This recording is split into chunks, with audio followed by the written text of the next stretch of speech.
escuchando, que nos han enlazado en esta conferencia. María Elena Meneses, muchas gracias por acompañarnos en esta videoconferencia, que amablemente aceptaste nuestra invitación. Estamos hablando de una transmisión especial, lo cual es muy importante para todos nosotros. Entonces, muchas gracias. Te queremos señalar que en el marco del diplomado hemos organizado una serie de charlas. Esta es la penúltima charla, nos resta la última ya programada.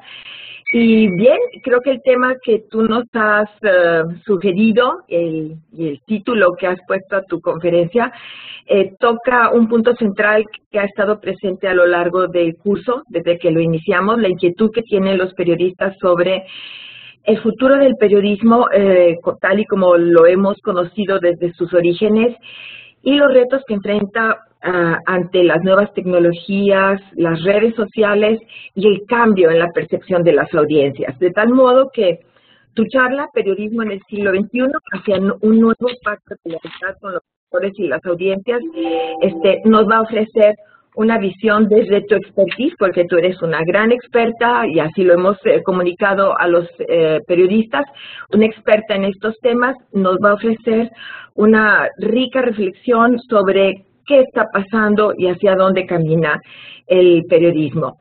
Sin más, nada más señalo, tendremos una presentación de 1 hora, 15 minutos por parte tuya y el resto del tiempo, 15 minutos, lo dejaremos como un espacio para que los periodistas nos envíen sus preguntas, las leeremos y que tú puedas atenderlas personalmente. Vamos a hacer una presentación sobre tu semblanza. María Elena Meneses es una analista y periodista mexicana, profesora e investigadora en la Escuela de Humanidades y Educación del Tecnológico de Monterrey, en la Ciudad de México. Es doctora en Ciencias Políticas y Sociales por la Universidad Nacional Autónoma de México y miembro del Sistema Nacional de Investigadores. Se especializa en el estudio de los medios de comunicación, Internet y la cultura política digital. Coordina proyectos de investigación e iniciativas de intervención tecnológica con universidades mexicanas y extranjeras. Es autora de libros, capítulos de libros y artículos científicos sobre temas de su especialidad. Fue presidenta de la Asociación Mexicana de Investigadores de la Comunicación en 2013, 2015 y participa en diversos consejos científicos. María Elena Meneses es consejera en organizaciones civiles dedicadas a la defensa de la libertad de expresión y el derecho a la información. Fue periodista por casi 2 décadas en medios nacionales e internacionales.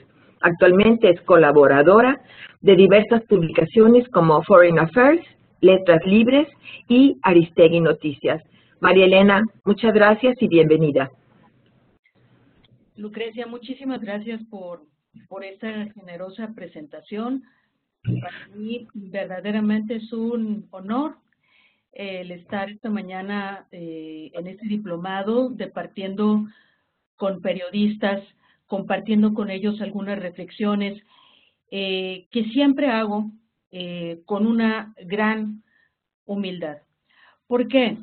Porque los periodistas son los que se encuentran en el campo de batalla. Yo ejercí esta noble profesión por casi 2 décadas en diversos medios como corresponsal, como reportera de fuentes, como reportera de campo, de cuerpo presente en el lugar de los hechos, porque todavía no existía Internet.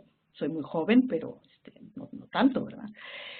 De manera que cuando me enfrento a un auditorio de periodistas, lo hago siempre con una profunda humildad e intento hacer un diagnóstico reflexivo y prospectivo sobre la profesión, pues a partir sí de la experiencia, pero también a partir de una mirada que podría yo denominar científica, porque desde hace 16 años me dedico a estudiar justamente los medios de comunicación y estas transiciones, estos desplazamientos que han tenido profesiones como el periodismo en tiempos digitales. Así que espero que juntos reflexionemos sobre este futuro de la profesión periodística a partir de un diagnóstico de lo que ha sucedido en las últimas décadas y cómo pinta el futuro para esta profesión. Así que sin más, quiero dar la bienvenida a todos. Gracias por estar atendiendo esta charla, y sin más vamos a comenzar con esta palabra que me parece que está presente en todas las redacciones del mundo, en prácticamente todas, al menos en las redacciones del mundo occidental. Quiero hacer esta precisión. Poco conocemos en el mundo occidental de lo que está sucediendo en el mundo asiático, que me parece que para los estudios de periodismo comienza a ser todavía un gran enigma por descubrir qué es lo que está pasando con los públicos y las audiencias asiáticas. Prácticamente todo este diagnóstico, esta reflexión y esta perspectiva que yo hoy voy a compartir con ustedes se refiere a la prensa occidental. Se escucha pues en todas las redacciones, en las reuniones de periodistas, en los cafés con colegas y también en las escuelas de periodismo recurrentemente la palabra crisis. El periodismo está en crisis. Entonces yo quisiera hacer pues un desglose, quisiera mirar con ustedes pues a qué en realidad nos estamos refiriendo cuando hablamos de una crisis en el periodismo. Primero, bueno, estamos hablando de una pérdida de los medios de comunicación en la distribución. Aquí estoy yo sugiriendo en esta slide un artículo que les recomiendo mucho leer de una de las más importantes analistas para mí de la prensa contemporánea, que es Emily Bell, que trabaja en el Tow Center en Washington y que fue periodista. Y tiene un artículo que se llama así: Facebook se está comiendo el mundo. Dice, entre otras cosas, Emily Bell, que los medios sociales no solamente se han masticado al periodismo, sino prácticamente todo. Las campañas políticas. Hoy en México y en Colombia estamos viviendo campañas políticas y para nadie es ajeno que los medios sociales, social media, como se les llama genéricamente a estas plataformas que hoy dominan el ecosistema digital, sobre todo Facebook, están siendo centrales en lo que pasa en la vida electoral de estos países. Los sistemas bancarios, por supuesto, las historias personales, cómo ha cambiado nuestra vida a partir de la digitalización, cómo ha cambiado esta gran industria del entretenimiento, del esparcimiento. También, por supuesto, han cambiado los gobiernos y, por supuesto, la seguridad. Para nadie es ajeno que hoy Internet, las plataformas digitales, la creciente digitalización impone un reto importantísimo para la función de gobernar, para la gobernabilidad de las naciones, pero también para la seguridad. Los ciberataques hoy son también una realidad que muchas veces están y entran en dilema y en confrontación directa con los derechos. De manera que, bueno, una de las causas de esta crisis, por supuesto, es que los medios han perdido el control de la distribución informativa. Entonces, para mí, este es el número uno, ¿sí? Es el indicador número uno de esto que llamamos en el café, en las redacciones, en las escuelas de periodismo, en los posgrados, en los diplomados, que el periodismo está en crisis. Bueno, me parece que el número uno es la pérdida de distribución de las empresas informativas que hoy se desplaza a las redes sociales. Por otro lado, tenemos una multiplicación de canales informativos inédita. Hay una gran explosión de canales informativos que no necesariamente son medios informativos.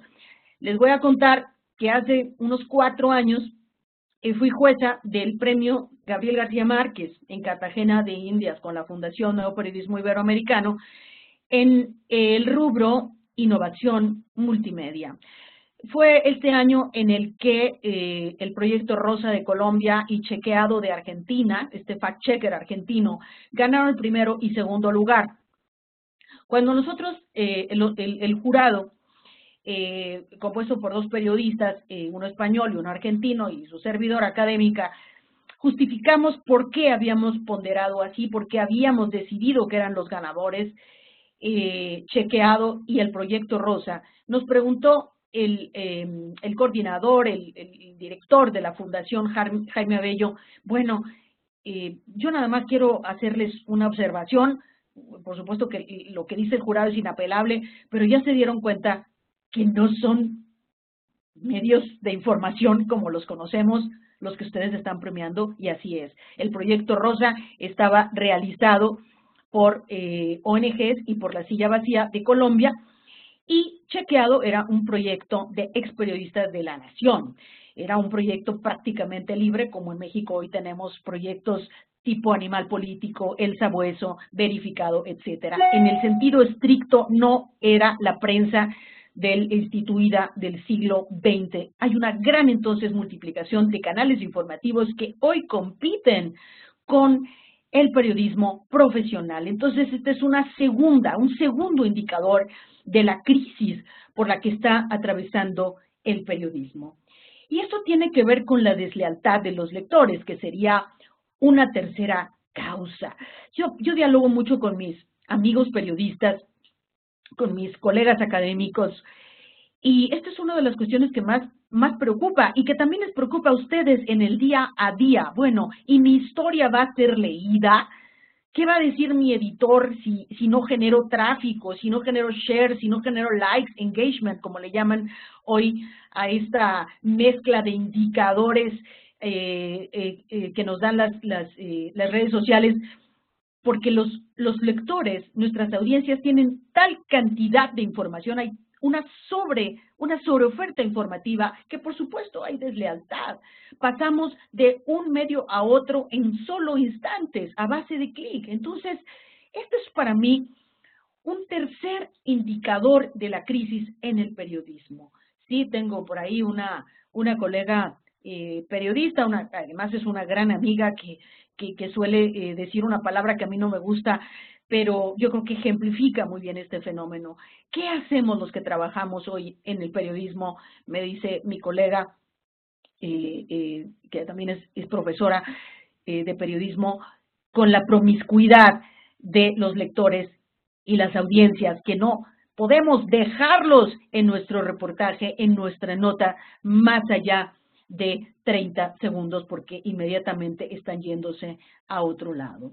Entonces ya llevamos 3 indicadores. La pérdida de distribución, que es una pérdida de control, no solamente económica, no solamente informativa, sino también de índole simbólica. La multiplicación de canales no necesariamente periodísticos en su naturaleza, ¿no? Ya conviven ONGs con el bloguero de la esquina y con iniciativas como BuzzFeed, ¿no? Que estrictamente no tiene nada que ver con la prensa como la conocimos en el siglo XX, pero que hoy sí puede competir perfectamente con las grandes marcas periodísticas y que además está contratando periodistas, ¿no? Craig Silverman, este periodista que hace un maravilloso reportaje y que descubre cómo estas granjas de bots interfirieron en la elección de los Estados Unidos, pues ni nada más ni nada menos no lo publicó en el New York Times, no lo publicó en el Washington Post, lo publicó en BuzzFeed. Es una expresión informativa, y a ese fenómeno me refiero, y esto trae aparejado la deslealtad de los lectores que tanto preocupa hoy a los periodistas como ustedes, que están en la cotidianidad, ¿no?, de la lucha por mantener lectores y por lo tanto la sustentabilidad económica, la viabilidad económica de las empresas informativas en las que ustedes se desenvuelven. Un cuarto indicador de esto que se denomina la crisis del periodismo, sin duda, es la pérdida de la fuerza laboral. Aquí les estoy poniendo algunos datos de Gran Bretaña y de Estados Unidos, porque hay que reconocerlo, en Latinoamérica hay muy pocos diagnósticos de esto. Entonces, lo que está pasando en Gran Bretaña y en Estados Unidos, que sí investigan la situación del periodismo, cosa que no se hace en Latinoamérica necesariamente, pues es un indicador de lo que está pasando en realidad en el periodismo occidental. En Gran Bretaña, entre 2011 y 2012, ahí hay una errata mía, pues se perdió un tercio de la fuerza laboral. Esto es verdaderamente inaudito. La tercera parte de la fuerza laboral periodística en Gran Bretaña. Entre 2011 y 2012 se pierde un tercio de la fuerza laboral, de acuerdo con Peters y Boresman en una investigación que realizan el año pasado. Y en Estados Unidos, entre 2002 y 2012, se perdieron 128.400 empleos, y en 2014, de acuerdo con el estudio que hace año con año el Pew Center, yo les recomiendo mucho leer los informes del Pew Center, son verdaderamente rigurosos y buenos, por supuesto que se refieren a la prensa en Estados Unidos, pero son indicativos de lo que puede pasar en algunos otros lugares, pues llegó a un punto de inflexión, que quiere decir que ya no hay marcha atrás, lo que se perdió, ya se perdió y ya no habrá manera, dice este estudio proyectivo, de recuperar esa fuerza laboral. Por otro lado, siempre en el periodismo ha habido freelanceo. A lo mejor algunos de los que están aquí son freelancers. Yo lo fui muchos años, créanme, pero lo fui en la década de los 80, en la década de los 90 todavía fui freelancer para CNN en la década de los 90, para varias empresas como corresponsal, y me parece que éramos la excepción.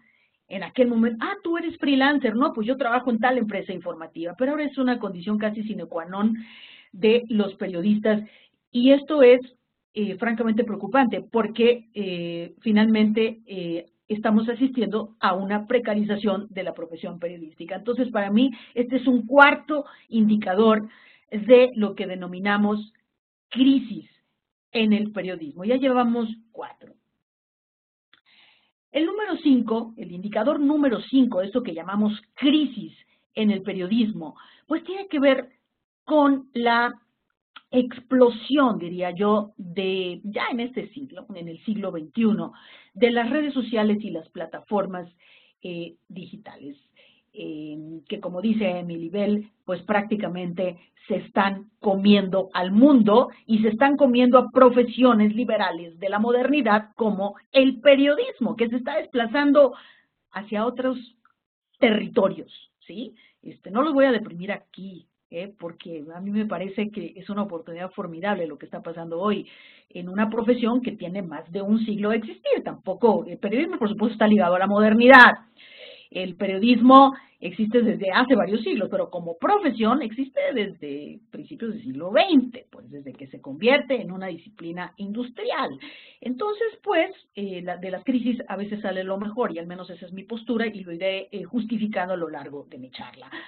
De manera que estas plataformas digitales, esta plataformización de la información es un quinto indicador para mí de la crisis. ¿Por qué? Porque se está comiendo la publicidad. Dicen informes internacionales como el del Pew Center, que les acabo de mencionar, que aproximadamente el 70%, y a mí me parece que ya es más, ¿sí? El 70% de la publicidad se le están comiendo Facebook y Google. Ya no va necesariamente a la industria informativa. Esto es tremendo, ya no va a los canales de televisión. Este es un indicador de la crisis.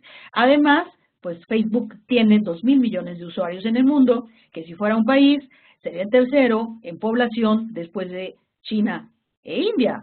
Y en Google pues tenemos 1.000 millones de visitas al mes, y ahí convive el mayor volumen de información en la historia de la humanidad. ¿Y qué pasa con Google? Lo que le ha hecho Google al periodismo, pues es casi igual que lo que le ha hecho Facebook. Un lector que es aficionado al fútbol, por ejemplo, y que solamente le interesa en la vida ver los goles de Cristiano Ronaldo, va directamente a ver los goles de Cristiano Ronaldo en la Champions, y pues ni siquiera se entera de qué medio es, o sea, va directamente a Google, y el que capitaliza es Google. Lo mismo pasa con Facebook. Entonces, esto es un indicador de la crisis en el periodismo. El otro asunto es YouTube. YouTube es de Google, pues nada más basta ver que cada minuto más de 100 horas de video se suben a esta plataforma. Lo menos es informativo, por supuesto, pero también ahora un periodista profesional pues tiene que lidiar con estos oficios, diría yo, no me atrevo a llamarles profesiones, estos oficios emergentes que de pronto hoy se llaman influencers y que, pues, nos guste o no, están dando una especie de información. Si quieren, platicamos sobre esto en la ronda de preguntas y respuestas. Yo tengo, por supuesto, mi opinión muy, digamos, pues si no experta, cuando menos con base en lo observado, algunos elementos para señalar que no son periodistas, pero ante las audiencias, ante los lectores, pues finalmente sí están compitiendo por la atención de los lectores y las audiencias.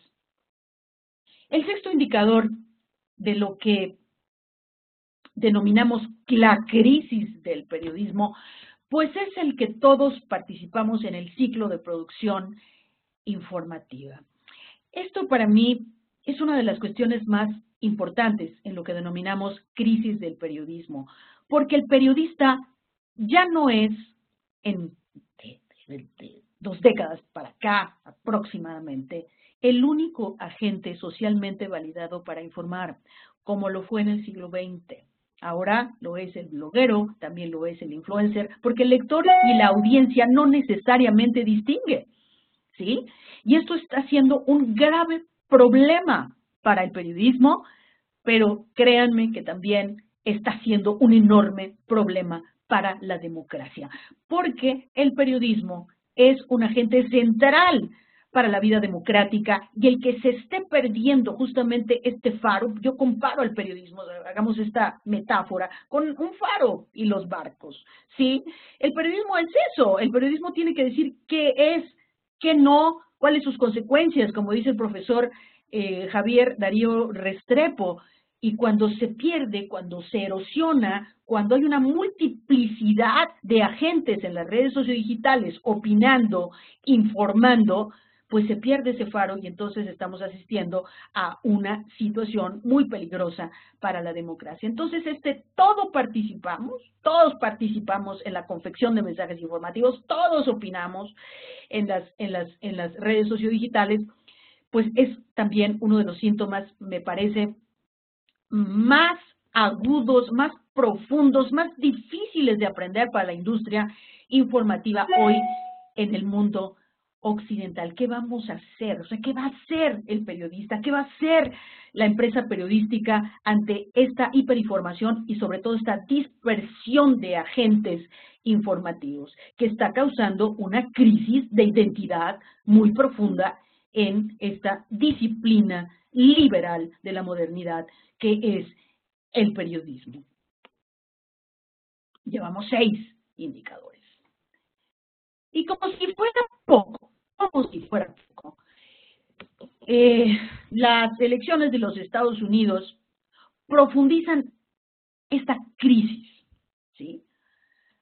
Con la crisis de la verdad, ¿sí? La crisis de la verdad, en sentido aristotélico, es decir, el consenso que se puede tener, en la verdad de acuerdo con la ciencia, ¿no? Es encontrar las causas mediante métodos, mediante la razón, haciendo a un lado la emoción subjetiva. Pues hay una crisis de la verdad y no en balde el diccionario Oxford en 2007 señala que la palabra fake news fue la palabra del año, fue de lo que más se habló a partir de las elecciones en los Estados Unidos. Sí, hay una crisis de la verdad. O sea, si tengo por allí algún colega colombiano, hay varios colegas mexicanos que me parece están atendiendo el día de hoy. Bueno, me parece que si basta ver nuestros muros de Facebook para mirar que es toda una industria del engaño la que está predominando hoy en las campañas electorales de ambos países. O sea, las elecciones colombianas están mucho más cerca, las de México todavía faltan un poquito menos de 60 días, pero sí hay una crisis de la verdad. Están en las redes sociodigitales, las audiencias, los lectores no tienen claridad de que sí, que no es verdadero, y hay una gran confusión y se pierde esta noción de faro que tiene que tener el periodista en una sociedad democrática. Las fake news a mí me parece que son una de las más importantes amenazas hoy para el periodismo y para la industria informativa.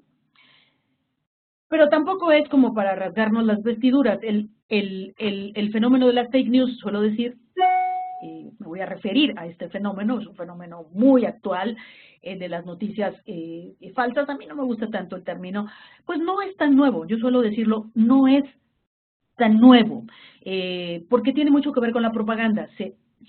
Son parientes de la propaganda. Aquí les estoy poniendo aquella transmisión de radio que a lo mejor ustedes conocen, de Orson Welles cuando todavía no hacía cine, sino era un locutor de radio, que hizo un programa sobre la obra de H.G. Wells, La Guerra de los Mundos, y que empieza él a hacer una puesta en escena, prácticamente, como hay tantas hoy en la radio de todos nuestros países, y pues de una supuesta invasión de extraterrestres. De eso iba la novela de ficción, de ciencia ficción, y pues entonces causa un revuelo, causa pánico tremendo en algunos lugares donde se había escuchado ese programa. Pues lo que estamos viviendo hoy es muy similar a lo que hizo en su momento el nazismo.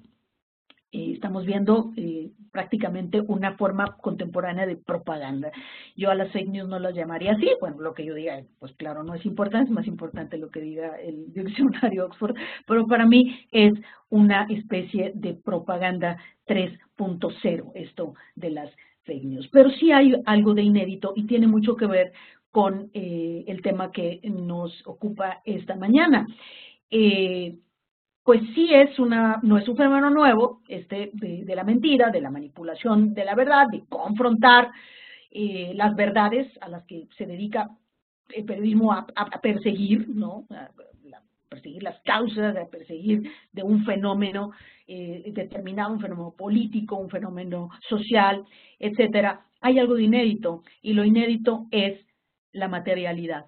Es nuevamente la materialidad digital, las plataformas digitales y su poder algorítmico. Esta materialidad sí es inédita, ¿sí? La de las plataformas digitales es la materialidad de lo que se denomina la posverdad, otro de los términos contemporáneos que está presente entre los periodistas, entre los estudiosos del periodismo, y pues que se refiere a esta pérdida creciente de las nociones de objetividad para dar paso a la emotividad, a la emoción.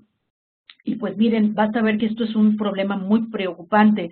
Edelman, que es una agencia transnacional de relaciones públicas, es una public relation company muy prestigiada, hace un barómetro de la verdad, de la confianza más bien, cada año, y el de este año, que dio a conocer hace un par de meses, a nivel global, son alrededor de 60 países en los que hace este estudio Edelman, pues 7 de cada 10 personas se mostraron muy preocupadas por el fenómeno de las fake news. A nivel global, pero también yo les quiero dar el caso de México, sé que hay algunos colegas mexicanos por acá. Los encuestados dicen que los medios también están fallando en su responsabilidad, fíjense ustedes, eso también coincide con una pérdida de credibilidad. Es una de las consecuencias de todo este panorama que estoy describiendo hoy, en su responsabilidad de informar, ¿no? Entonces aquí la pregunta que hoy nos tiene que ocupar y que nos tiene que hacer reflexionar es cómo vamos a revertir eso.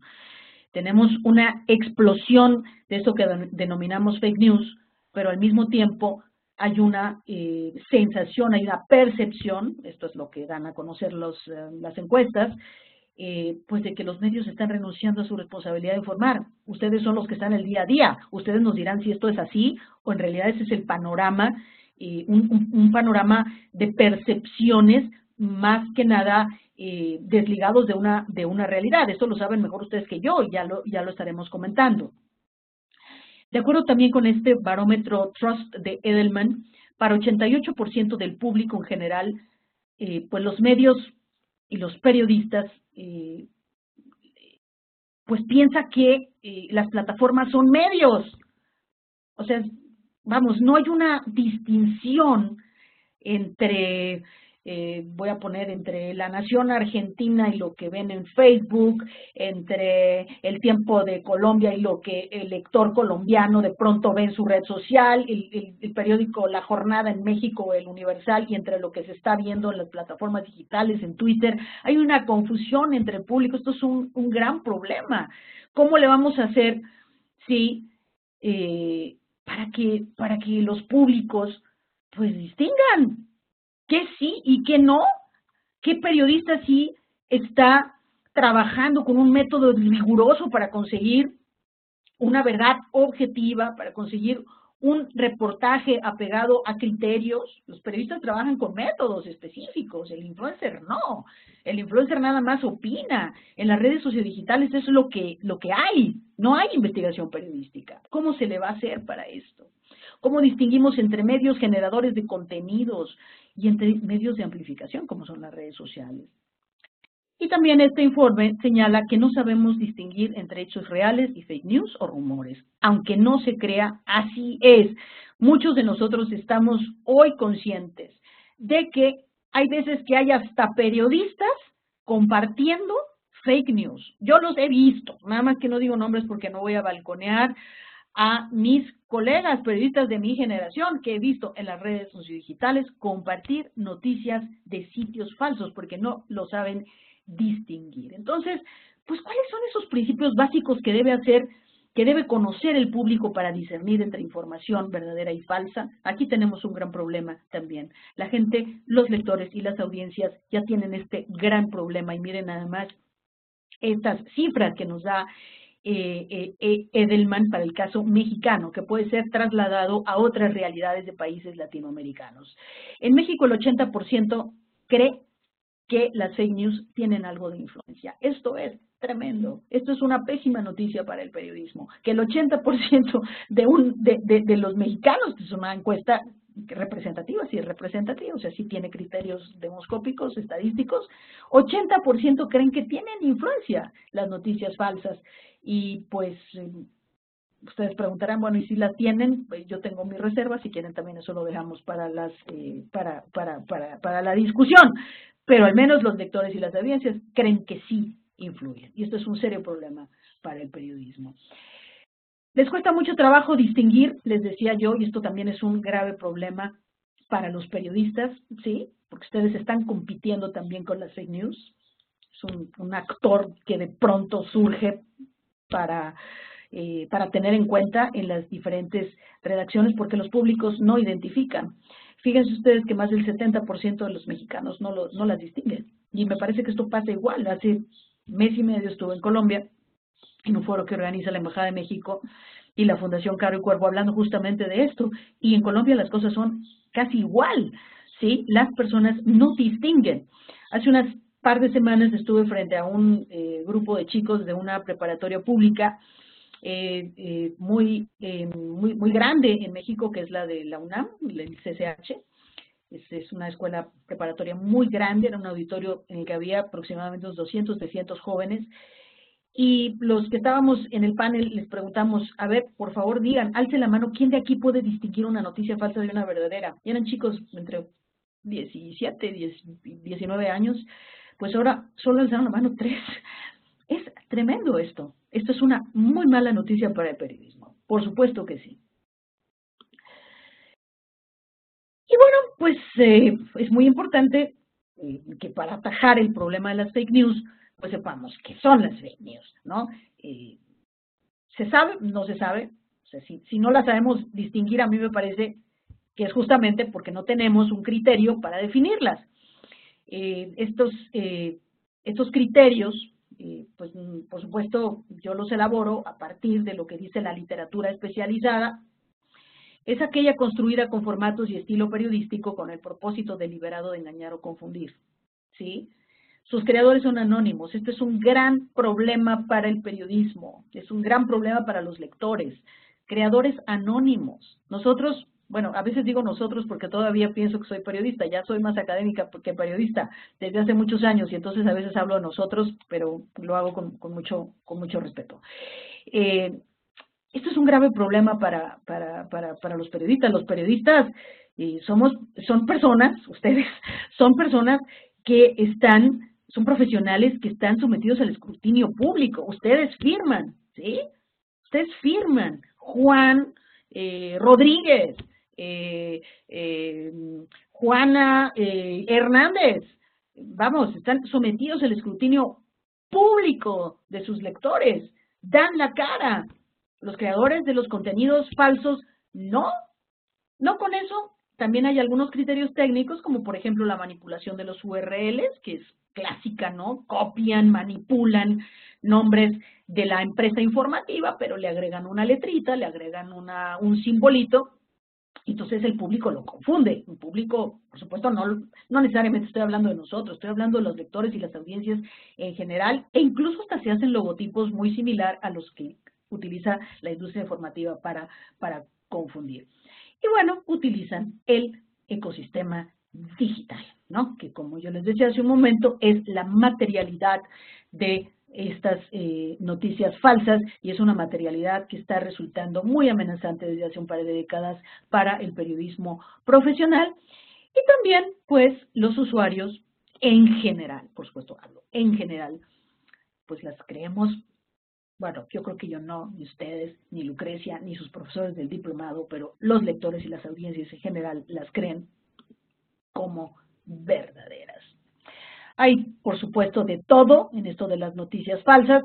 Algunos quieren manipular, sobre todo en tiempos electorales, pero otros simplemente lo que quieren es ganar dinero, como este revelador reportaje de Craig Silverman para BuzzFeed, que descubre que son en realidad que descubre una fábrica de noticias falsas en Macedonia, y que descubre que pues son pues casi que adolescentes los que encuentran simpático, entonces estoy prácticamente citando textualmente el reportaje de Silverman, el personaje de Trump, y pues deciden montar una fábrica de noticias falsas con la que se hacen de miles de dólares en un país precarizado, donde el trabajo es sumamente precario, sobre todo para los jóvenes. Entonces, tanto pueden ser utilizadas por actores políticos para manipular, sobre todo en tiempos electorales, como los que estamos viviendo en México y en Colombia, o simplemente para ganar dinero. Esto es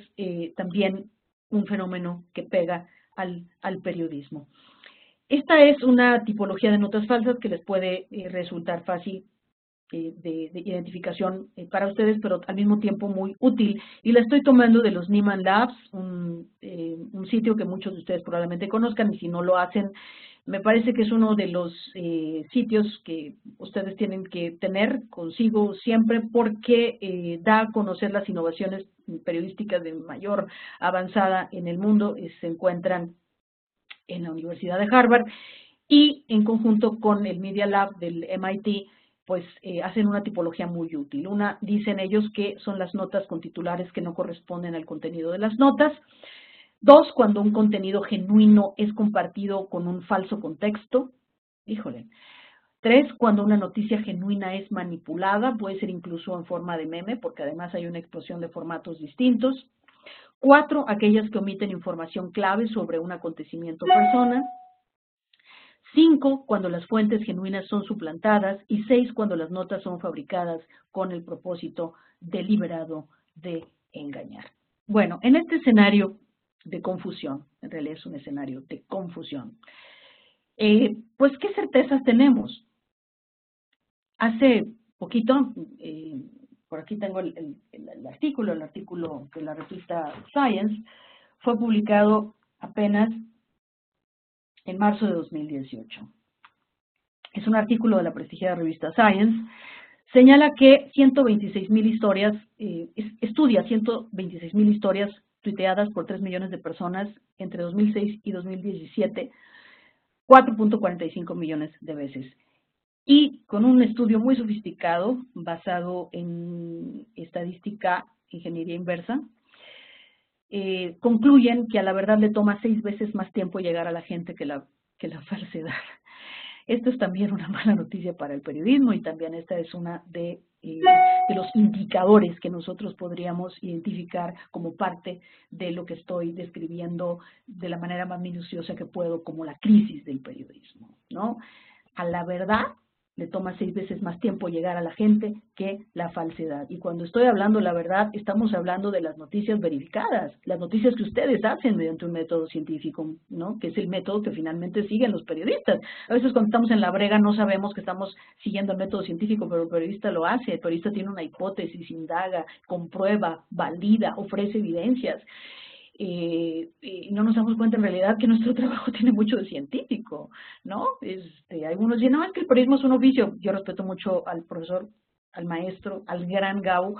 Sí, pues sí, es oficio, pero pues también es una profesión que en momentos tiene unas rutinas especializadas y tiene un método científico. Entonces, el que a mí me digan que a la verdad hoy le toma 6 veces más tiempo llegar a la gente que a la falsedad, pues esto es una muestra también de la crisis por la que está atravesando el periodismo. Y otro gran problema es que pues las plataformas digitales pues no son nacionales, o sea, ¿no? Los periódicos, los medios de comunicación en los que nosotros trabajamos, ustedes trabajan más bien, les digo que tengo esa pulsión por todavía creerme periodista. Yo ya soy más académica y respeto mucho y respetaré siempre la profesión periodística, pero ya no la ejerzo, ya lo único que hago es opinar, hago solamente artículos de opinar. Entonces, eso es su carácter transnacional, o sea, aquí ya estamos hablando de que esto es para bien y para mal, ya hablaré de por qué también creo que es para bien. Por cuestiones de libertad de expresión, por supuesto que es para bien que lo que ustedes publican en su país pueda ser replicado a nivel transnacional, pero en el caso de las noticias falsas, pues es un problema, porque muchas veces las fábricas de noticias falsas están en otro lado, y pues esto dificulta su identificación totalmente, y también, por supuesto, dificulta la acción legal, sin ninguna duda. Entonces, el carácter transnacional también es muy delicado en todo esto. Las noticias falsas pues tienen un amplísimo tráfico, ¿no? Tan solo en las elecciones de los Estados Unidos se replicaron 30 millones de veces. Alcott y Gensko son los profesores de NYU, de la Universidad de Nueva York y de Stanford, Gensko. Analizaron los 60 días previos a las elecciones, pues las noticias falsas, el tráfico de noticias falsas fue 30 millones de veces a favor de Trump, 80 millones de veces en el caso de Hillary Clinton. En las campañas también en Estados Unidos, la quinta parte de la conversación de las campañas electorales pues fue producida por bots, de acuerdo con este artículo multicitado de Alessandro Bessi y Emilio Ferrara de noviembre de 2016. Es un análisis ellos de bots con ciencia de datos y concluyen que la quinta parte de la conversación, fíjense ustedes nada más, de las campañas electorales en Estados Unidos en Twitter fue producida por bots. Entonces ya solamente el periodismo no se enfrenta a todos estos agentes, a todos estos fenómenos que he definido en esta media hora que llevo hablando, sino también hoy ya se enfrenta a un nuevo actor, a un actor no humano, a la inteligencia artificial, a los bots, ¿sí? A la información automatizada. Esto me parece que es uno de los grandes temas del futuro de la profesión periodística. ¿Cómo vamos a lidiar, sí, con la inteligencia artificial? Pero hasta ahorita estoy en un panorama muy crítico. Vamos hacia un panorama más proyectivo de la profesión periodística. En Francia, ¿qué pasó en Francia? La cuarta parte de los enlaces compartidos por Google, ¿sí? Fueron a dar a sitios de noticias falsas. No fueron a dar necesariamente a diarios, Esto es una cifra verdaderamente alarmante. La cuarta parte de los enlaces compartidos iban a dar a sitios de noticias falsas, de acuerdo con esta consultora que es Bacamo Social, en las elecciones francesas del año pasado. Estas impresiones las tomé yo personalmente, fui a ver el debate presidencial de México, el primero que tuvo lugar hace un par de semanas, en las oficinas de Facebook. Fíjense ustedes, me invitaron ahí a ver el debate y a ver esta nueva aplicación en el que en tiempo real se miraban las interacciones, o sea, en Facebook.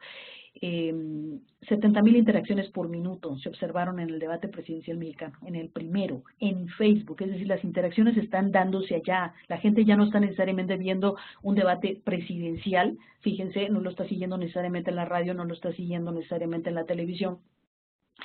70,000 interacciones por minuto y llegaron en algunos momentos, ¿sí? A 90,000 interacciones por minuto. Estos son datos de Facebook y de las elecciones y del debate, del primer debate presidencial en México, de donde se está hablando de la cosa pública, como es el caso de un debate presidencial, un momento muy importante para el periodismo, es justamente en Facebook. Pero bueno, esta fue solamente una introducción, fue solamente una, digamos, quise hacer con ustedes una, podría yo llamarle una ontología, una disección de lo que denominamos crisis en el periodismo, para entrar a una zona que para todos nosotros, los que estudiamos el periodismo, y para ustedes que hacen el periodismo y que se enfrentan a estas problemáticas en la cotidianeidad, pues pueden ser una de las más grandes áreas de oportunidad para que el periodismo recupere su papel en la democracia. Todo este escenario de crisis y este escenario de posverdad de 2 años a la fecha, me parece que lo que está dando como resultado es que hoy sea la hora del periodismo. El periodismo hoy es más necesario que nunca, ¿sí? Este es un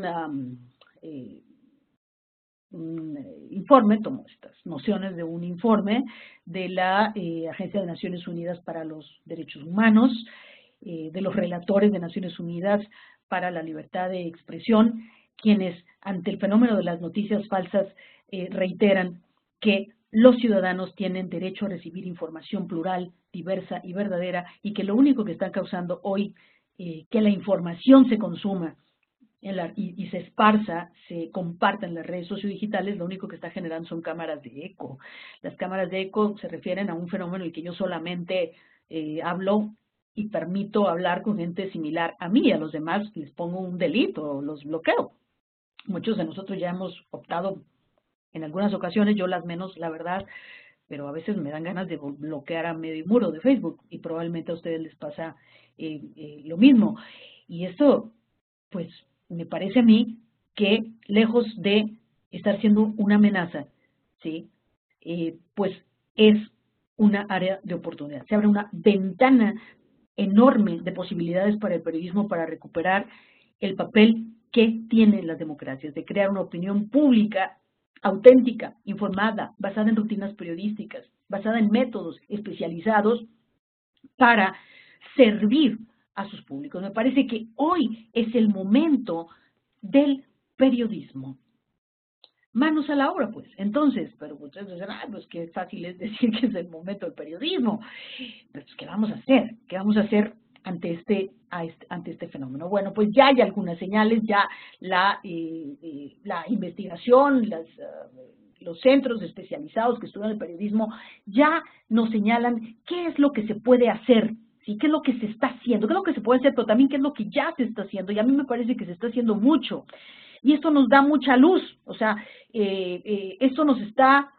estos nuevos experiencias, experimentos que les voy a mostrar a continuación ya son parte de nuestro presente, pero hay que incentivar para que sean también parte del futuro del periodismo. Antes que nada quiero señalar que de pronto todos los actores quieren meterse en este problema que está viviendo hoy la humanidad, que es la posverdad.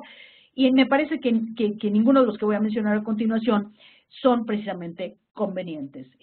Los gobiernos se quieren meter a controlar las redes sociales, quieren restringir la libertad de expresión en las redes sociales. A mí me parece que no es el camino y si ustedes gustan hablamos de esto a continuación.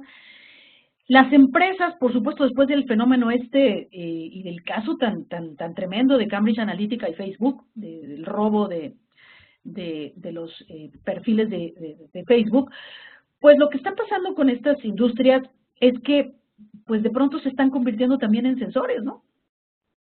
De pronto ya estamos delegando prácticamente en Facebook, pues que ellos decidan pues que sí en Internet y que no. Esto me parece a mí muy, muy riesgoso, que las propias empresas ya hoy tengan que autorregularse y que tengan que inventar algoritmos cuya programación solamente saben ellos, que decida qué información pasa o no. Acuérdense ustedes lo que pasó hace no muchos años, 1 año, 2 años, con la fotografía de Nikut sobre la guerra de Vietnam, de esta niña que va huyendo de un ataque de napalm y que el algoritmo de Facebook consideró como una imagen de contenido sexual.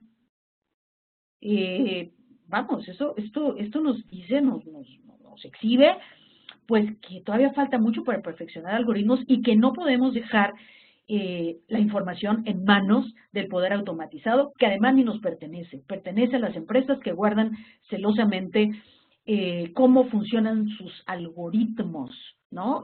Facebook es verdaderamente ha sido una caja negra, entender los algoritmos, ¿no? ¿Por qué a mí me llega una información que no le llega a alguien más, por ejemplo? Es un gran problema para el periodismo, sin duda alguna, y pues hay que atajarlo.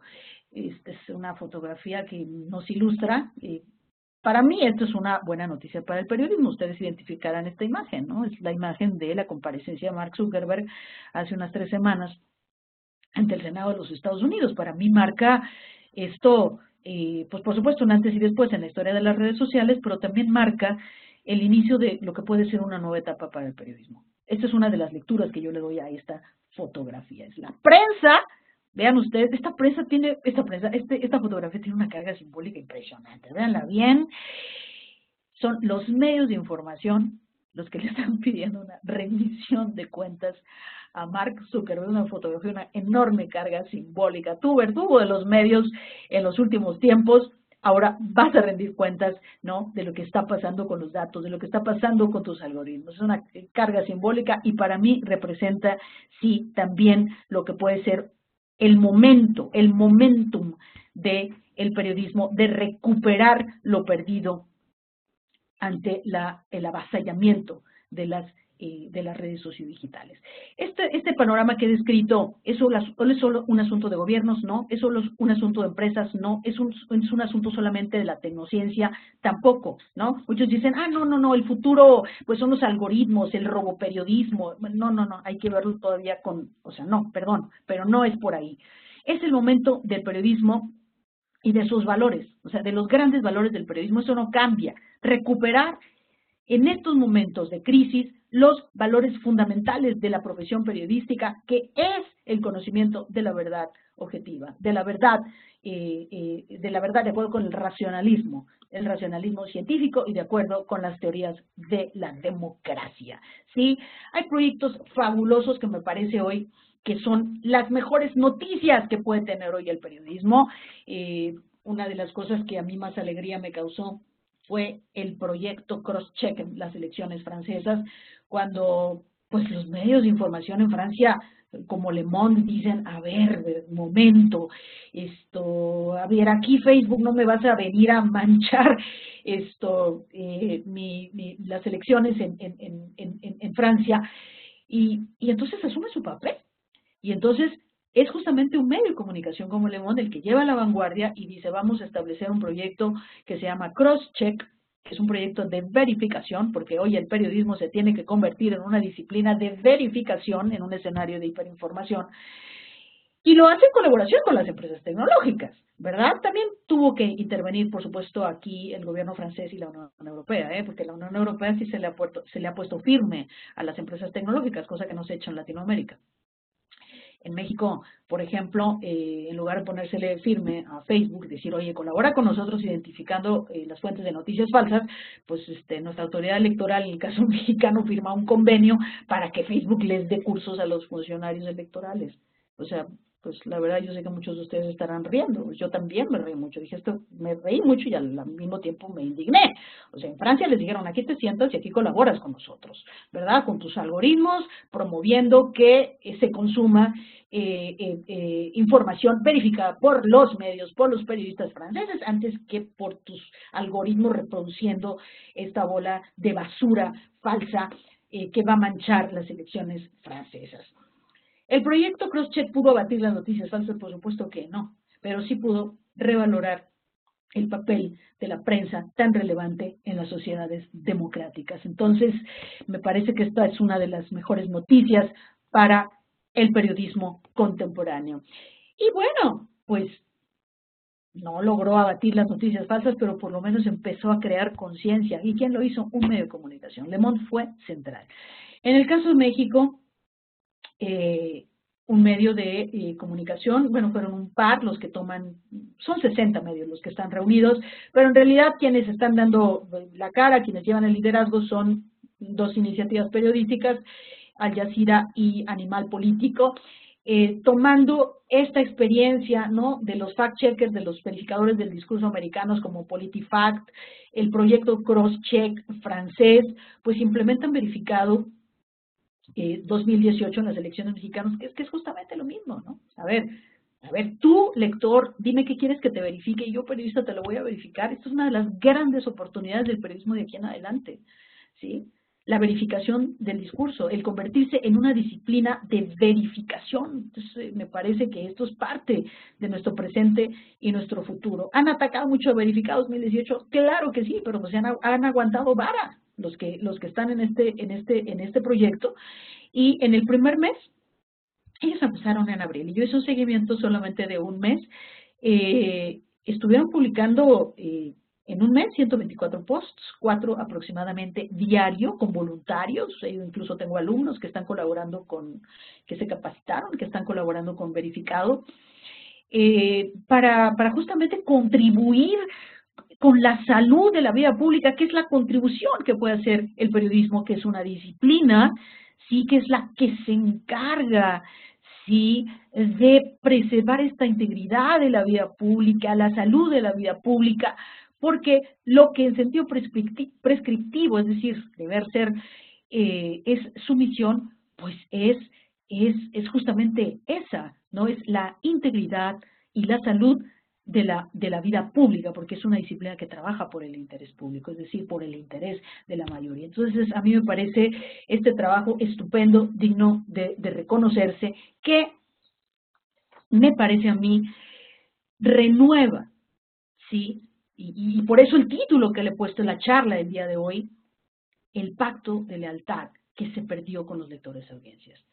La crisis hizo que se perdiera el pacto que hubo durante el siglo XX entre lectores y audiencias, ¿sí? Esa audiencia que no se perdía el noticiero televisión de la noche, ese lector que tenía que ir a su puesto de periódicos por su periódico determinado porque le gustaba leer las noticias de tal columnista, de tal periodista, los reportajes de tal revista.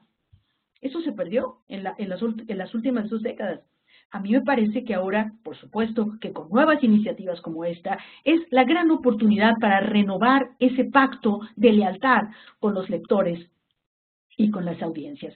Y para ello, me parece que es el momento para el periodismo de reinventar y de reimaginar, pero tampoco es que yo sea naïf e ingenua, o sea, por supuesto que hay obstáculos para esto, pero a mí me parece que es el momento de reinventar y de reimaginar el periodismo, hoy más que nunca. Aquí en estas imágenes les estoy poniendo 2 ejemplos. Uno es esta gran, de verdad, investigación que hacen periodistas de una gran cantidad de países, ya no sé cuántos países participaron, pero eran alrededor de 80 países, ustedes lo saben mejor que yo, en los Panama Papers, una indagación transnacional.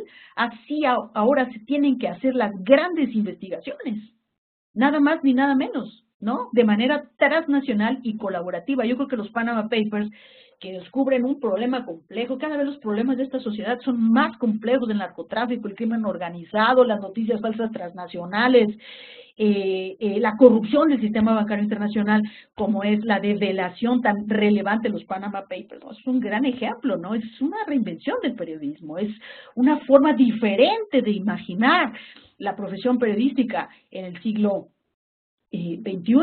Del otro lado, de los Panama Papers, de la imagen de los Panama Papers, que además, bueno, fue muy interesante. No solamente fue un asunto transnacional y de colaboración periodística, también fue multidisciplinaria, ¿no? El periodista hoy ya no nada más va a trabajar entre periodistas, hoy ya hay que trabajar con científicos de datos. Lo que tuvieron que hacer los periodistas que trabajaron con los Panama Papers, de acuerdo con Mark Cabra, estoy citándola, pues les filtraron 11.5 millones de archivos. O sea, fíjense ustedes esta barbaridad. Al diario alemán Süddeutsche Zeitung, que era un archivo aproximado de 2.6 terabytes, en el que aparecían 214,000 compañías de baja fiscalidad, ustedes lo recordarán, y que sumaban más de 1 millón de imágenes, poco más de 2 millones de archivos en PDF, 3 millones de bases de datos y casi 5 millones de correos electrónicos. Esto hace necesario que hoy en las redacciones se abran a nuevos saberes, al saber, por ejemplo, de los científicos de datos, a los matemáticos, a los diseñadores, en fin, porque tuvieron que implementar un método que se conoce como reingeniería inversa, que es un método que conocen perfectamente los programadores y los científicos de datos. Entonces es el momento, cuando yo hablo de reinventar, de reimaginar, estoy pues hablando de una reinvención de las redacciones y de las formas de trabajo y de la practicidad periodística, que hoy tiene que atraer a nuevas formas inéditas para el periodismo, y es un gran ejemplo los Panama Papers. Y del otro lado les pongo un ejemplo de un artículo muy interesante que publica ProPublica. ProPublica, ustedes todos la conocen, ya lleva varios premios Pulitzer, y fue creada por periodistas de The Washington Post, ProPublica, y que se ha convertido en ya un gran nombre en periodismo de investigación, y juntamente con este reportaje Machine Bias, de manera colaborativa con científicos de datos, este gran reportaje devela cómo es que el sistema judicial de Estados Unidos, de acuerdo con las bases de datos, con un estudio profundo en las bases de datos, es tremendamente racista. O sea, ellos comprueban multidisciplinariamente, periodistas y científicos de datos, que hay más probabilidades siempre de que se encarcelen, de que sean considerados reincidentes personas de raza negra o latinos. Esto es un gran reportaje multipremiado, y pues cuando hablo de reinventar y reimaginar, pues esto no hubiera sido posible sin el saber multidisciplinario que se tiene que acoger necesariamente en todas las redacciones del mundo. Y por supuesto la investigación, ¿no? O sea, la investigación periodística, el buen periodismo es el gran antídoto contra la posverdad, ¿sí? Definitivamente lo es. Entonces se abre un nuevo escenario. Y entonces ahora quisiera yo que revisáramos ya en esta parte de la charla, pues las tendencias del periodismo, ¿no? Yo estoy un poco mal no veo bien, no sé si puedo este es el tráfico de los videos, ¿no? No sé si podemos agrandarla. Si alguien me instruye y puedo yo agrandar mi página. Doctora, ¿puede hacer zoom en la parte inferior izquierda? Full screen, ¿verdad? Sí, también. Está bien, porque estoy un poco... Esta es una de las grandes tendencias del periodismo. Hay un mayor consumo de videos online. Estas son las áreas de oportunidad, pues. Estas son las tendencias, presente y futuro. Hay un mayor consumo de videos online desde los dispositivos móviles, de acuerdo con el Reuters Report, que les recomiendo mucho seguir los reportes del Instituto Reuters para el periodismo, para el estudio del periodismo, que está en la Universidad de Oxford. En 2021, calcula este informe, el 70% del tráfico de datos móviles va a ser justamente de videos. Entonces aquí hay una tendencia importante para reinventar y reimaginar en los videos. Aquí les pongo algunas ligas para que ustedes vean algunos ejemplos. A ver, ¿y ahora cómo paso? Así, muy bien. El otro es la narración inmersiva.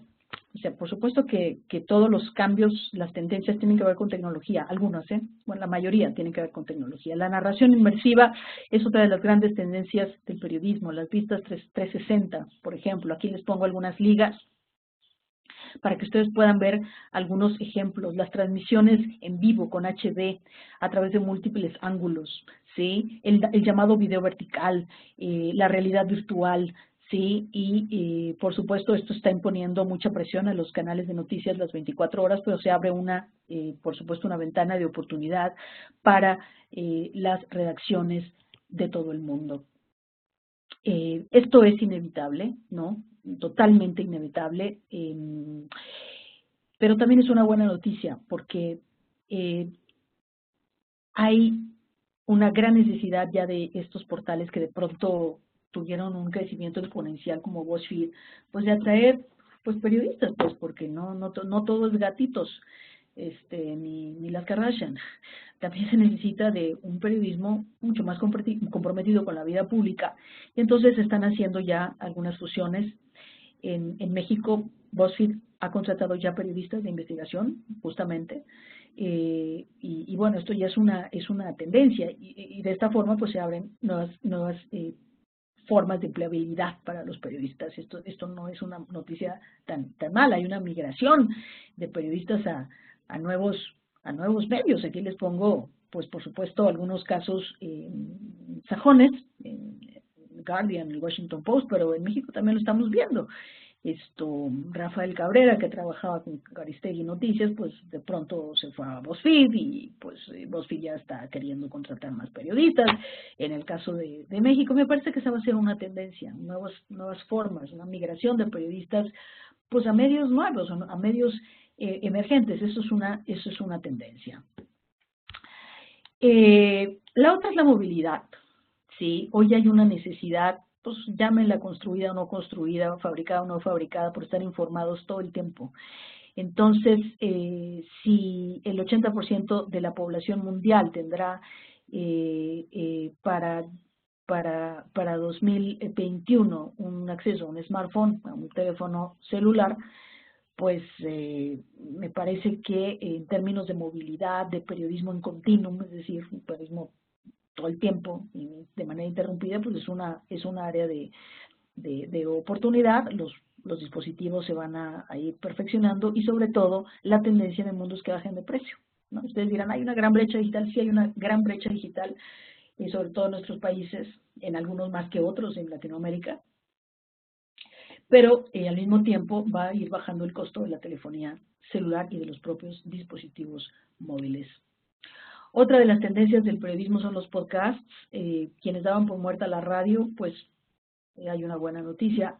El 17%, por ejemplo, de los estadounidenses escuchan podcasts y solo se producen 30,000 programas. Hay que producir más podcasts. Es el renacimiento, me parece a mí, de la radio, y pues cada vez hay más posibilidades para transmitir y compartir. Aquí les estoy poniendo algunos ejemplos para que ustedes, si es que yo espero que esta presentación quede disponible para ustedes, puedan ustedes consultar algunos de los ejemplos.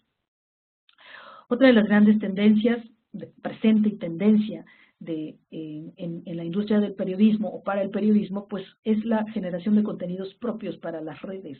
¿Sí? Propios para las redes, o sea, es decir, sin que necesariamente ustedes en sus notas tengan que poner links, o sea, que hagan especialmente contenidos. Esto ya es una tendencia que me parece ya no hay regreso, ¿no? Y aquí les pongo que vean como ejemplo la masacre de San Bernardino, ¿no? En Snapchat, por ejemplo, fue en tiempo real, fue una cobertura de altísima calidad.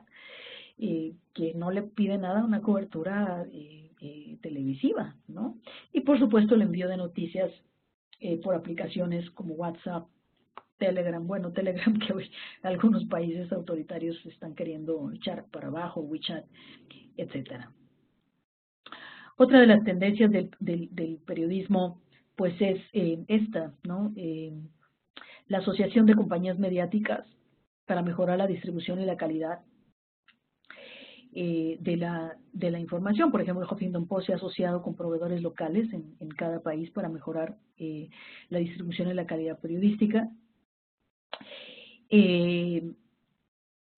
Estamos observando paulatinamente cómo se diferencia el periodismo útil, el periodismo necesario, de la basura que hay en las redes sociales, ¿no? Y por supuesto otra de las grandes tendencias es el roboperiodismo. Esto no es ciencia ficción, esto existe. A lo mejor en algunas de sus redacciones ya se implementan lo que se llama roboperiodismo o periodismo robot. A mí no me gusta mucho el término, es periodismo automatizado, ¿no? Algunas empresas periodísticas ya la utilizan en economía, en deportes, ¿no? La inteligencia artificial al servicio del periodismo y no al revés, no sujetos a la inteligencia artificial de Facebook, sino que el periodismo haga suya estas innovaciones de la inteligencia artificial para su servicio y al servicio finalmente del interés público. El uso de drones, por ejemplo, por supuesto que hace falta pues una buena legislación.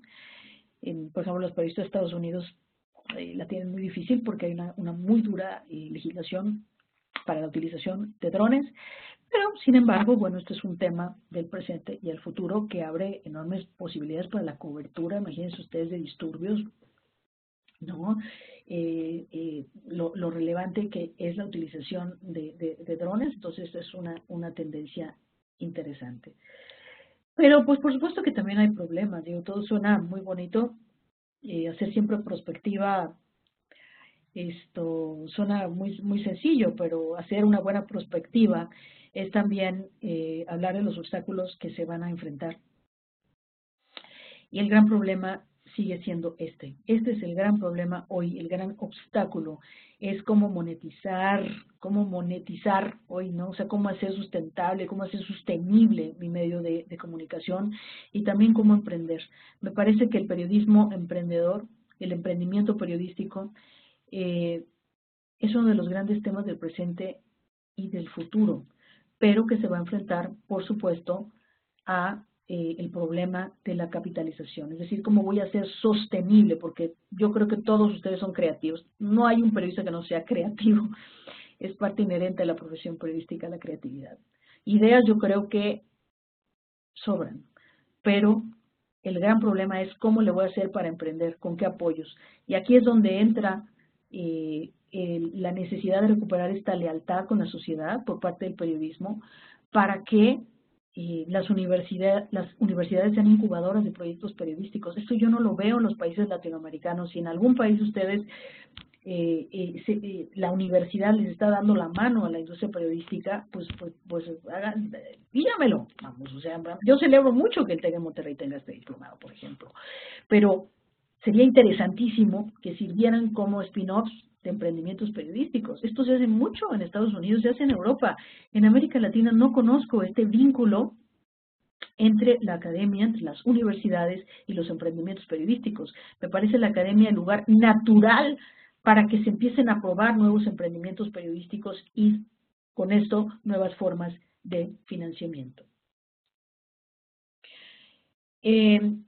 Como Lucrecia les mencionó al principio de esta charla, pues yo me especializo en temas digitales, en temas tecnológicos, desde hace 16 años como académica. Pero siempre hay que hacer una pausa para reconocer que no todo es cuestión de inteligencia artificial y de emprendimiento y de la recuperación de la lealtad de los lectores, de las audiencias, cuando nosotros en Latinoamérica, y en especial el caso de México es sumamente grave, tenemos un grave problema con los derechos humanos de los comunicadores.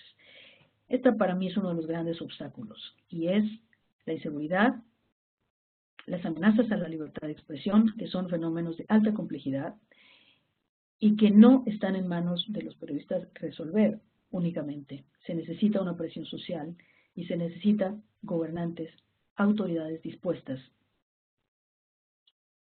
a querer resolver los crímenes impunes en contra de periodistas. Y aquí mi homenaje al periodista mexicano Javier Valdés, que es una manera pues de recordar a todos los periodistas que han caído en México, cuya mayoría de los crímenes permanecen impunes. Este es uno de los enormes obstáculos para la región y el caso mexicano es verdaderamente lacerante, ¿no? Yo tengo siempre que hacer una pausa porque es un imperativo ético, pues, no solamente venir a hablar en América Latina de inteligencia artificial y de tecnología cuando tenemos un gravísimo problema con la libertad de expresión y con el crimen organizado en nuestros países.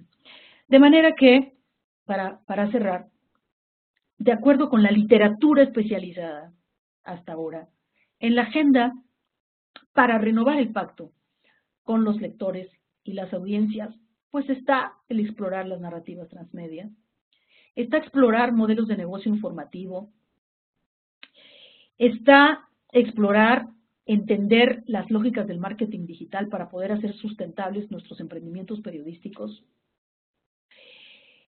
Se encuentra el denominado periodismo de datos. Para mí, el periodismo de datos, ¿sí?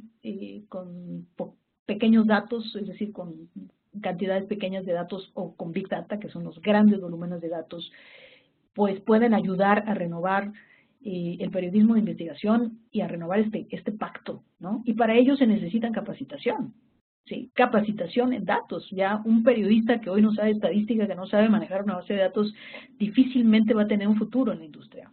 Porque es lo que se está necesitando. Emprender e innovar. Y aquí, pues el llamado no es para ustedes, el llamado es para nosotros, las universidades que se comprometan a albergar proyectos de emprendimiento e innovación periodística, porque estaríamos haciendo, ¿no? Este es un llamado a nosotros, a los que trabajamos del lado de la academia, para apoyar los emprendimientos y la innovación periodística. Ahí está el quid, para mí, del futuro del periodismo en América Latina. Por supuesto, se necesita liderazgo y mucha colaboración, entonces esto me parece que compete también a otros actores de la sociedad, tender la mano, ¿no? Ustedes como periodistas, pues desde lo que saben hacer y lo hacen muy bien, pueden decir, a ver, yo voy a renovar mi pacto de lealtad con esos lectores, esas audiencias que se me fueron a Facebook, que de pronto prefieren consumir a Chuchito el bloguero que a mí. Pero, pues, siempre me llamaban los foros periodísticos, y lo dije en la Feria Internacional del Libro de Guadalajara, en un foro periodista muy padre que hubo hace un año, el año antepasado fue. Dije, pues también nos corresponde a los lectores renovar, o sea, tenemos nosotros que crearnos como ciudadanos, también es un problema nuestro, también tenemos que renovar nuestro pacto de lealtad, hay que darle la mano a las iniciativas periodísticas, ¿no? Nosotros también somos, o sea, ustedes son periodistas, pero también son audiencias, también son lectores, ¿sí? Yo creo que aquella época en la que, no, yo compito con el de al lado y entonces yo tengo la exclusiva, yo viví esos tiempos, ¿no? Yo trabajé muchos años para la cadena Univisión, fui con su corresponsal en México y para otros países de Latinoamérica. Y me acuerdo que, pues, nos enojábamos, cuando me ganaba una exclusiva a Telemundo. Bueno, era una CNN, ¿y por qué me la ganó? Y entonces, es una cosa tremenda, pero no, esos tiempos ya pasaron, ahora digo que hay que darse la mano para la renovación de este pacto, porque también ustedes son audiencias y son lectores, entonces ese pacto no es posible si tampoco los lectores y las audiencias no le damos la mano al periodismo. Entonces siempre hago un llamado a que nosotros, los lectores y audiencias, también tenemos que dar una mano al periodismo. ¿Cómo? Pues compartiendo siempre en nuestros muros de nuestras redes sociales, lo cual ya es inevitable. O sea, no podemos borrar del mapa Facebook, no podemos borrar del mapa Twitter, compartiendo investigación periodística, pues, ¿sí? Esa que hacen ustedes, hay que darnos la mano entre todos, ¿no? Esa es la renovación de este pacto del que hablo. Y a mí me parece acá que pues también en nuestra agenda está el gran tema de la libertad de expresión, la cual está en crisis en un país como México. Me parece que el problema es tremendo. Venezuela es otro tipo de crisis, por supuesto, pero también está en crisis, ¿no? Los perseguidos disidentes del régimen de Nicolás Maduro, y pues también el tema de la ética aplicada al periodismo latinoamericano es un gran tema, porque es muy fácil decir que el periodista latinoamericano busca la verdad, pues por supuesto que lo hace, pero pues también están amenazados, ¿no? Pues es una realidad que ustedes viven día a día, cada vez hay más problemas para realizar investigación periodística en un escenario de alta criminalidad, ¿no? Entonces, me parece que estos son temas por delante para el periodismo, sobre todo para el periodismo latinoamericano. Así que, pues, yo concluiría así esta charla de esta mañana, en que quise dar pues una idea de lo que denominamos la crisis del periodismo, de algunos visos de buenas noticias para el periodismo, algunas tendencias que pueden ayudar a recordar este papel fundamental de ser este faro que guíe a una sociedad que contribuye a la salud de la vida pública en las democracias, que hoy es más necesario que nunca, y esto es finalmente una renovación de un compromiso con la verdad, ¿sí? Y por supuesto con las necesidades ciudadanas. No solamente es culpa de la tecnología, el alejamiento de los lectores y audiencias, también hay que decirlo, en el siglo XX muchos medios de comunicación, y esto no es un problema necesariamente de los periodistas, sino de los dueños de los medios de comunicación, se acercaron más a las élites, cabildearon más sus intereses personales que el interés público. Y entonces, eso, aunado a la revolución tecnológica, le vino a dar al traste al periodismo, pero que hoy, para mí, tiene una gran oportunidad por delante. Con esto, pues yo me quedo con ustedes y estoy en espera de sus preguntas, de sus comentarios, con mi agradecimiento por haberme escuchado. María Elena, ¿sí me escuchan, Ricardo? ¿Sí? Ok. María Elena, muchas gracias. Excelente tu intervención, muy provocadora en términos de cuál es el escenario que estamos confrontando en el periodismo y los medios. Y bueno, nos restan 5 minutos de esta transmisión y quisiera aprovechar para dar lectura y pedirte que trates de responder a la pregunta que vamos a alcanzar a formular. Las demás las subiremos a la plataforma que tenemos en el diplomado. Te pediría dar respuesta. Voy a juntar 2 comentarios, un comentario y una pregunta de Mirna Ramos, una periodista que trabaja en Monterrey, en Nuevo León, en México. Ella señala, más que una pregunta, tengo un comentario acerca de las fake news, sobre notas que no son fake news. Me refiero, por ejemplo, a las aprensivas campañas de descalificación que emprenden los actores de poder cuando no les gusta que se escriba sobre ellos. Ahora les encanta gritar fake news ante cualquier nota, por más fundamentada que esté. Siento que a veces hacen tanto ruido con eso, entre paréntesis, incluso pagando publicidad para tratar de viralizar, que alguna duda logran sembrar. Ese es el comentario y la pregunta es, ¿qué herramientas de aprendizaje en línea podrías recomendar para aprender sobre el procesamiento y análisis de datos? Sí, con mucho gusto. Coincido totalmente con tu diagnóstico y pues esos son políticos sin escrúpulos, ¿no? También hay que renovar la ética política sin duda alguna, porque y creo que eso es una oportunidad para el periodismo, porque la labor del periodista es incomodar el poder político, es cuestionarlo, ¿no? Entonces coincido con el diagnóstico de Mirna, y la verdad es que hay algunos MOOCs en el NIMA Lab de Harvard, y también los que hace a menudo Rosenthal Gálvez en la Universidad de Texas en Austin. Yo te recomiendo que tomes de seguir a Hazel Fallas, que es la coordinadora de la Unidad de Datos de la Nación en Costa Rica, que hacen trabajo muy interesante y luego hacen webinarios. Por supuesto, puedes escribirme, que por favor el TEC les dé mis datos para que yo los ponga en contacto con, por ejemplo, con Hazel o con el propio Rosenthal, para cuando den esta serie de webinars sobre periodismo de datos, sin duda. Muy bien, muchas gracias, María Elena. Yo te agradeceré si posteriormente a esta transmisión, cuando tengas oportunidad dentro de las próximas 48 horas de ingresar a la plataforma, si quieres así escribir los nombres de estos medios y de estos analistas que estás comentando para que los demás que no pudieron atender la charla puedan conocer. Creo que, no sé si alcanzamos a una pregunta más. Ustedes me dicen allá en Monterrey, Ricardo. Sí, doctora, tenemos un pase para una más. Bien. Esta es una pregunta que yo te voy a hacer. María Elena dice, presentaste el caso de Facebook y las elecciones en Francia y la respuesta oficial que se dio a la red social y la información que difunde. ¿Se requiere necesariamente de la participación de los gobiernos para reducir el impacto de las fake news y proteger y reforzar el trabajo informativo que desarrollan los periódicos y medios profesionales? Estamos en un momento histórico en el que gobierno y medios deberán colaborar más estrechamente en lugar de ser poderes, entre comillas, antagónicos. Me parece que sí, Lucrecia, los gobiernos tienen mucho que hacer, pero siempre y cuando sea un gobierno democrático comprometido con la libertad de expresión.